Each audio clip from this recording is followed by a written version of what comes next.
కావాలంటే అంతే పెట్టించుకోండి. అన్నం పాడు చేయకూడదు. మనం పారేసి అన్నం కూడా ఆకలి తీరుతుంది.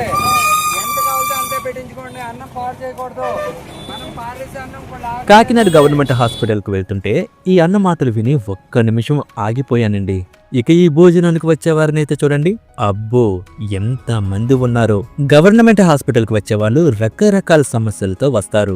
ఎంత ఫ్రీ ట్రీట్మెంట్ హాస్పిటల్లో అందిస్తున్నా ఒకవైపు అయ్యే ఖర్చు తక్కువగా ఏమీ ఉండదు. ఇలా ఎన్నో సమస్యలతో చాలని డబ్బులతో ఇబ్బంది పడే వారికి ప్రతి ఒక్కరికి ఈ రవిశ్రీ చారిటబుల్ ట్రస్ట్ పెద్ద సహాయమే చేస్తుందండి. సామాన్యుడి ఆకలి తీర్చడమే లక్ష్యంగా ఫుడ్ ను సేకరించి ఆకలిని తీరుస్తుంది. ఈ రోజు ఫుడ్ చూడండి, చక్కగా ఒక sweet, meal maker curry, biryani, అన్నం, దద్దోజనం, సాంబార్తో కమ్మటి భోజనాన్ని పెడుతున్నారు.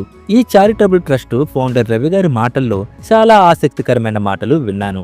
ఆయన 16 సంవత్సరాలుగా పడుతున్న కష్టమే ఈ చారిటబుల్ ట్రస్ట్. ప్రతిరోజు మధ్యాహ్నం కాకినాడ గవర్నమెంట్ హాస్పిటల్ ముందు పాత్రాదానం చేస్తూ ఎంతో మంది ఆకలి తీరుస్తున్న ఈ అన్న సేవలను ఫుల్ లెంత్ వీడియోతో మీ ముందుకు తెస్తాను. ఈ వీడియో చూస్తుంటే మీకు సహాయం చేయాలనిపిస్తుందా? అయితే వేలు లక్షలు ఇవ్వనవసరం లేదండి. ఈ నంబర్ కి మీ చేతనైనంత సాయం మీ ఇళ్లలో జరిగే ఫంక్షన్స్ లో మిగిలిన ఫుడ్ ని ఈ చారిటబుల్ ట్రస్ట్ కి అందిస్తే చాలు. జై హింద్.